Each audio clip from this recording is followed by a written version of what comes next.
a small town called Kato, there lived a little girl named Lua.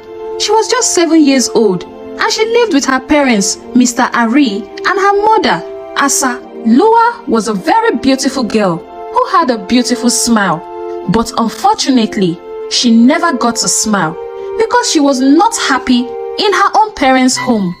It all began one day when Lua was in her room and her father, Mr. Ari, walked in.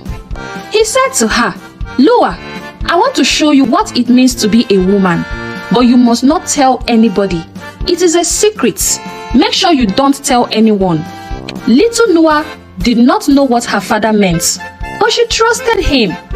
Of course, it is her father, and she trusted whatever her father said. Mr. Ari started having intimacy with his 7-year-old daughter. He forced himself on the little girl, and she would always cry, shouting, "Daddy, please stop. Daddy, it's paining me. Daddy, it's scary." But Mr. Ari would not listen. Lua didn't understand what was happening. She only felt a sharp pain down below that scared her, and it was hurting her. She ran away most times, but Mr. Ari would always catch her. At 7 years old, Lua was traumatized. You must be wondering where Mrs. Asa, her mother, had been while this is going on. Stick with me with this story. Mrs. Asa owned a very big shop in the city. She owned the biggest fabric shop in the city where everyone comes to buy from her at wholesale prices. She was always in her shop. She was so into her business that she never cared to know what is happening in her home. Mr. Ari, on the other hand, was a man who worked from home, creating websites for company, so he had the time to commit the atrocities he's committing because he was always at home alone with his daughter Lua. One day, Mrs. Asa was sitting on the dining table, calculating and counting money as usual. That is all she cared about. Then Lua walked up to her and said, "Mommy, why does Daddy hurt me when you are not around?" Lua's voice was small and trembling, but her mother Asa didn't even look from the pile of papers spread across the dining table. Asa was a very businesswoman, always focused on her shop and money. Nothing else mattered. And she responded to Lua's question, "Lua, please, not now." Flipping through her ledger, her attention was fixed on the numbers. "Can't you see that I'm busy? You know how hard I work to make sure we have enough. Just go and do your homework." "But Mom," Lua said again, her voice cracking as she stood there, clutching the hem of her shirt, desperate for someone to listen to her. "Lua, I said I am busy," Asa snapped, finally looking up, her eyes flashing with impatience. "You always bring up silly things when I'm trying to work. Go to your room." Lua swallowed hard, her words dying in her throat. She wanted to scream, to beg her mother to hear her, but she knew it was pointless. Her mother never listened, never seemed to care about anything but the shop. So Lua turned quietly and went to her room, her heart heavy with the secret she was forced to carry alone. Mr. Ari continued to sneak into Lua's room every night, and whenever Madam Asa went to the shop, he always had his way with his daughter. He would always tell Lua to keep it a secret, that he was only trying to make her feel like a woman. And Lua would always say, "Daddy, but it is always painful. I don't like it. I'm going to tell Mommy." And the father would always shout at Lua, "If you tell anybody, you will die. Do you want to die?" And out of fear, innocent Lua would say no, and she would keep it to herself. But deep down, she needed someone to talk to. She needed attention. She needed someone to express her pains and feelings to. Oh dear Lua, she wanted to talk to her mother, but her mother never gave her a listening ear. It was as if she was all alone in the world. Her father, who was supposed to be protecting her, was committing all of this with her.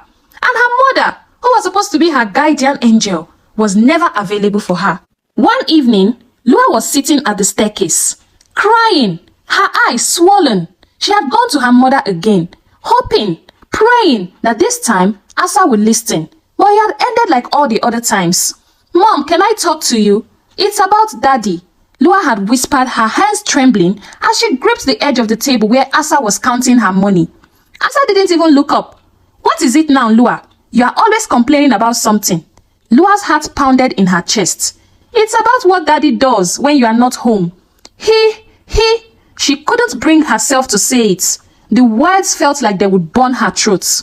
Lua, I don't have time for this, Asa said sharply, slamming the pile of cash down on the table. You are always making up stories. Daddy works hard to take care of us, and you're just trying to cause trouble, you little brats. But Mom, please, Lua's voice broke, tears streaming down her face as she begged her mother to listen. I said enough, Asa yelled, her patience snapping. If you're not happy here, maybe you should go live somewhere else. Stop being so dramatic. You're just trying to get attention. Lua was turned into silence. She felt the walls of her world closed in on her. No matter how hard she tried, her mother always shut her down. No matter how much she cried, Asa never believed her. The one person who was supposed to protect her couldn't even see her pain. The next morning, Lua sat at the breakfast table, her eyes dull and lifeless. Asa was already dressed for the day, her bag packed with other slips and money. Make sure you behave today, Lua, Asa said, kissing the top of her head, absently, not even noticing the tears brimming in her daughter's eyes. I have to meet an important client. As soon as Asa left the house, Mr. Ari's mood changed. He smiled at Lua in a way that made her skin crawl.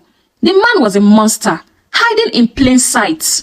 Weeks went by, and the same pattern continued. Lua tried to tell her mother again and again, but Asa was too consumed by her business. She always dismissed Lua's cries for help, calling her dramatic or too sensitive. Every time Lua tried to speak up, Asa would say things like, "Don't you see how hard I'm working? You are lucky to have a roof over your head, Lua. Stop making up stories." Lua gave up after a while. She stopped trying to talk to her mother, stopped hoping that anyone would save her. She retreated into herself, becoming quieter, her laughter fading into silence. Things grew worse for Lua until one day, Asa finally caught a glimpse of the truth.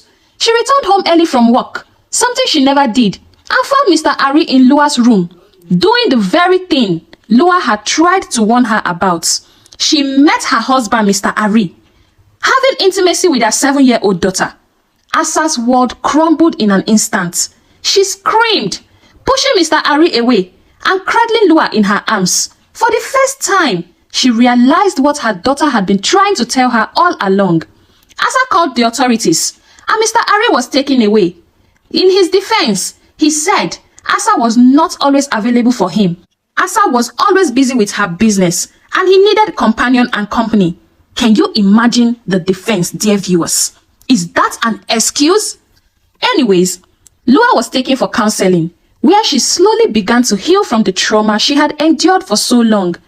Asa wrecked with guilt, quit her job, and dedicated herself to rebuilding her relationship with her daughter. She had learned the hard way that money and business couldn't replace the love and care a child needs.